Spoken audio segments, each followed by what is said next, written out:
My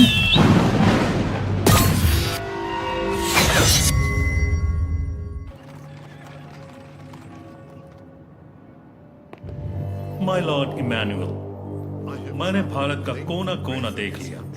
ना ही मुझे कहीं कोई चोर मिला और ना ही कोई भिखारी। हमारा मानना है कि उस देश के पास बेशुमार धन दौलत है। हम वो लोग हैं जो अपने आप को सबसे सभ्य मानते हैं, लेकिन सभ्यता की शुरुआत सही मायनों में भारत से ही हुई है। मुगलों ने कई सालों तक उन पर राज किया। उन्होंने उनका खजाना जरूर लूटा, लेकिन उनकी तहजीब नहीं लूट पाई। उनकी ताकत वेदों, शिक्षा और सभ्यता में है।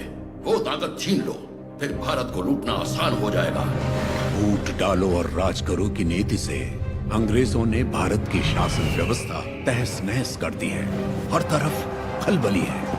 कुछ राजा और पालेगार आजादी के लिए ब्रिटिश के खिलाफ आंदोलन छेड़ चुके हैं। हम जानते हैं कि पहला स्वतंत्रता संग्राम 1857 का सैनिक विद्रोह था, जिसमें झांसी की रानी लक्ष्मीबाई ने बहुत बड़ी भूमिका निभाई।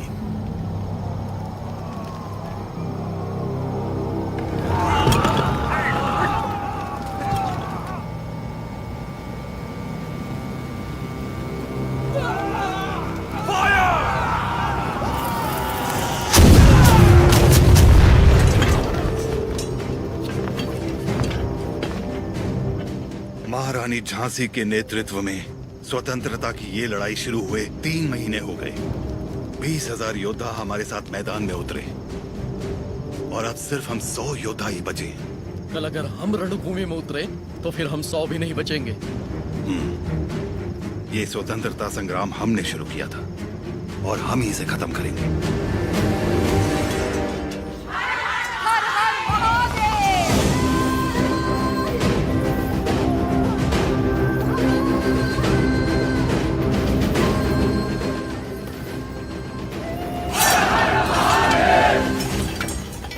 सर कट भी जाए तब भी हाथ से तलवार नहीं छूटनी चाहिए। युद्ध में प्राण देने वाला शिव के समान है सेनापति। इस लड़ाई को रोकने का हक आपको किसने दिया? इस महासंग्राम को ना तो मैंने शुरू किया और ना ही आप लोगों ने। आप लोग लड़ने से डर रहे हैं क्योंकि सिर्फ 100 बचे हैं। इस युद्ध का पहला बिगुल 10 साल पहले फूंकने वाला था एक अकेला वीर।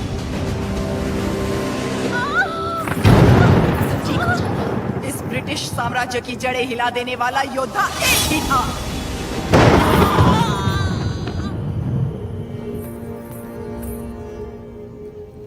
बेटा हुआ है, लेकिन मरा हुआ। उसका जन्म ही एक महायुद्ध था और उस युद्ध में वो मृत्यु को मार के विजयी हुआ।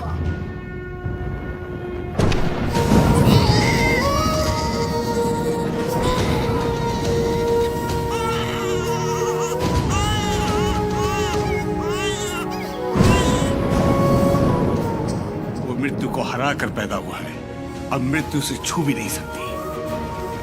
वो एक योगी था, एक महायोद्धा था, स्वातंत्र की पहली अलख जगाने वाला रेनाडू का सूर्या।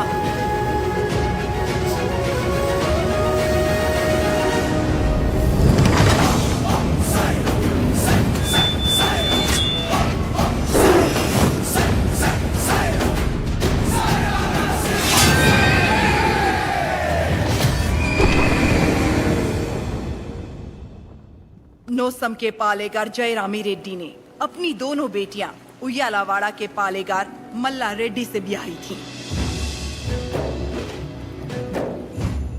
बड़ी बेटी ने 2 पुत्रों को जन्म दिया और छोटी ने एक को, जिसने सिर्फ 6 बरस की उम्र में दिखा दिया कि वो कोई साधारण बालक नहीं है। उन दिनों सीमा में भीषण अकाल पड़ा था। वर्षा के लिए यज्ञ करना था। यज्ञ में मज्जारी के किसी वंशज को जगन्नाथ पर्वत पे दीप प्रज्वलित करना था। इस विधान के लिए नरसिम्हा रेड्डी को चुना गया।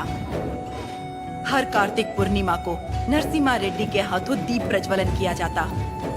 आसपास के सैकड़ों गांवों के लोगों का मानना था कि ये दिया एक उज्जवल भविष्य का संकेत है। नरसिम्हा रेड्डी को उनके नाना ने गोद ले लिया क्योंकि उनके पास नोस्तम किले का उत्तराधिकारी नहीं था।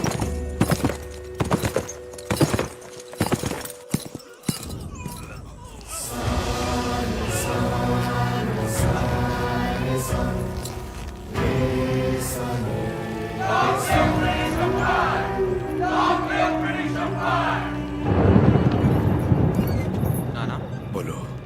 आप जानते हो वो लोग क्यों मारे गए? ये ब्रिटिश राज है बेटा। जो उनसे सवाल पूछता है, उनके खिलाफ जाता है, उसे मार दिया जाता है। आप तो पालेगार है ना, आप कुछ नहीं कर सकते? हम नाम के पालेगार हैं। ये अंग्रेज हमारे देश में घुस आए, हमारे अधिकार छीन लिए और हमारी जनता को लूटने लगे अपनी बंदूकों से डराकर। हमारी सत्ता हथियाने के लिए वो हमारे आगे पैसे फेंकने लगे, मुट्ठी भर, जिसकी हमें आदत पड़ गई। और तब से हम जिंदा लाश बन गए हैं।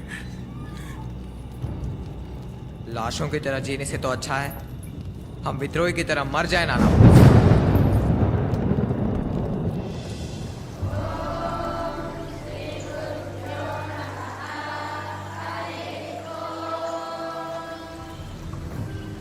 सुना है आपने पूरे देश का भ्रमण किया है? हाँ। क्या सारे देश में गोरे लोग हमारे लोगों को इसी तरह मार रहे हैं? हाँ, मार रहे हैं। तो हमें भी उन्हें मार देना चाहिए ना? नरसिम्हा, अवश्य। तो मुझे आशीर्वाद दीजिए, बेटा। मैं मारूंगा उनको। तुम अकेले कितने अंग्रेजों को मारोगे? 10 को तो खत्म कर ही सकता हूँ। हजारों की सेना है उनकी, वो मार देंगे तुम्हें। तो मर जाऊंगा। मारना मरना महत्व नहीं, महत्व है जीत। जीत के लिए तुम्हें युद्ध करना होगा। युद्ध करने के लिए तुम्हारे लोगों का साथ आवश्यक है। उनका साथ तभी मिलेगा जब तुम वही अग्नि उनके अंदर जला पाओगे जो तुम्हारे हृदय के अंदर है। स्वयं युद्ध बनना होगा।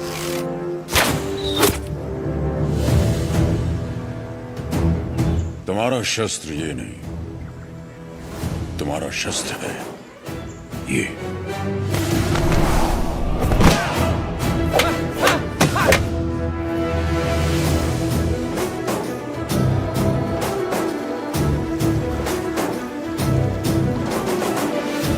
तुम्हें पहले स्वयं पर विजय प्राप्त करनी होगी।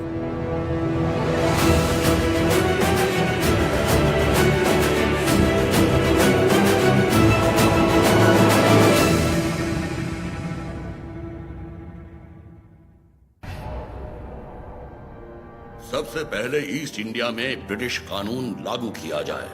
छोटे इलाकों से शुरू करके धीरे धीरे समय के साथ पूरे इंडिया में इसे फैला दिया जाए। मौजूदा टैक्स 300% बढ़ा दिया जाए। और इस तरह ब्रिटिश साम्राज्य ने भारत पर कब्जा कर लिया। वो बड़े अफसर जिनका अकेला मकसद भारत को लूटना था, उन्हें ऊंची कुर्सियों पर बिठाकर हमारे देश भेज दिया गया।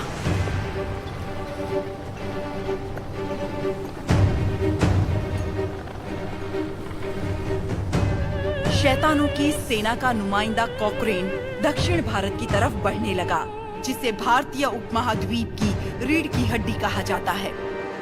लेकिन उसे वीर भूमि रेनाडू के बारे में क्या पता था?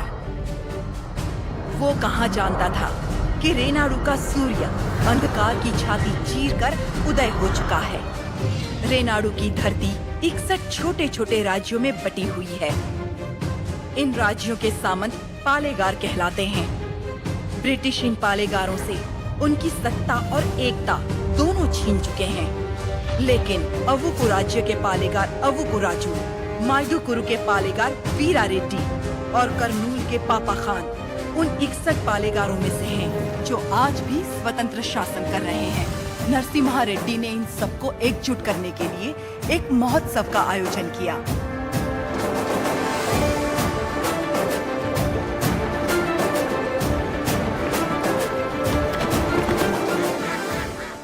स्वामी, मेरा बेटा नरसिम्हा अंग्रेजों की इच्छा के विरुद्ध ये महोत्सव कर रहा है, क्या वो सफल होगा?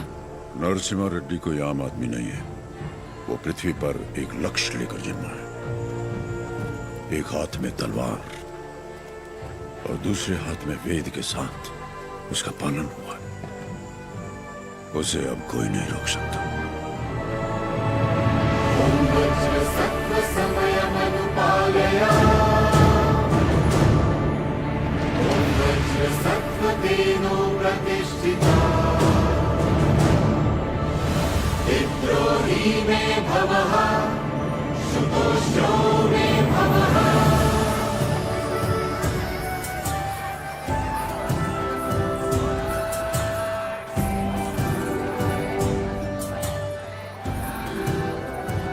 तुम्हारे नृत्य का भी समय हो रहा है, जल्दी करना।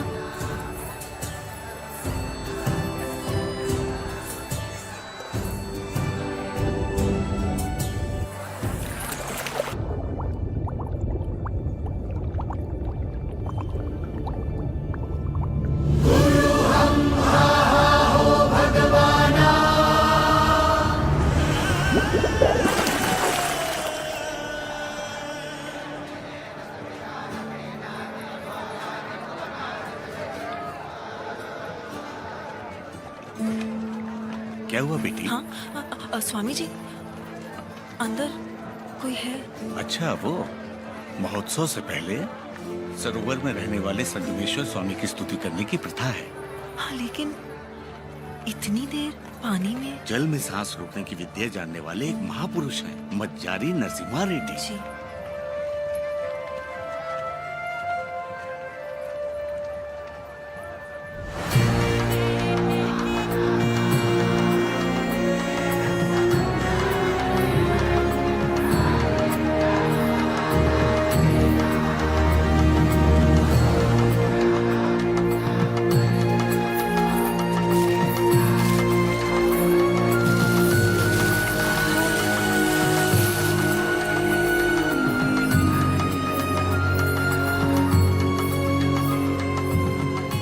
आज कई सालों बाद तुम्हारे लाए हुए वस्त्रों से भगवान का फिर श्रृंगार हो रहा है बाबा खान। ये हमारे भाई नरसिम्हा रेड्डी की महिमा है। ये अंग्रेजों का बंद करवाया हुआ ये उत्सव फिर से शुरू हो गया। या अल्लाह, इस जश्न को किसी की नजर न लगे। सब मिलकर दुआ करो।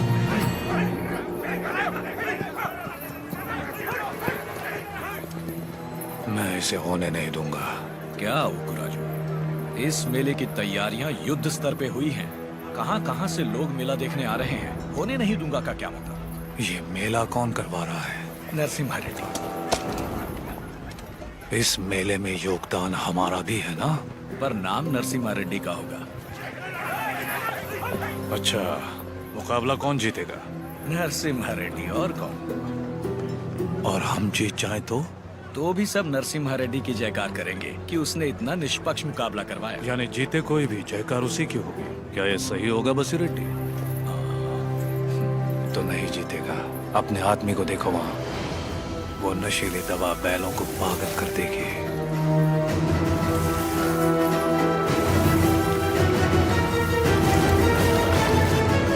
नरसिम्हा रेड्डी हो या फिर भगवान नरसिम्हा ही क्यों ना हो, ये मुकाबला कोई नहीं करवा सकता। बोली रेड्डी, दवा और ज्यादा मिला दो। ये मुकाबला क्या महोत्सव ही नहीं होना चाहिए।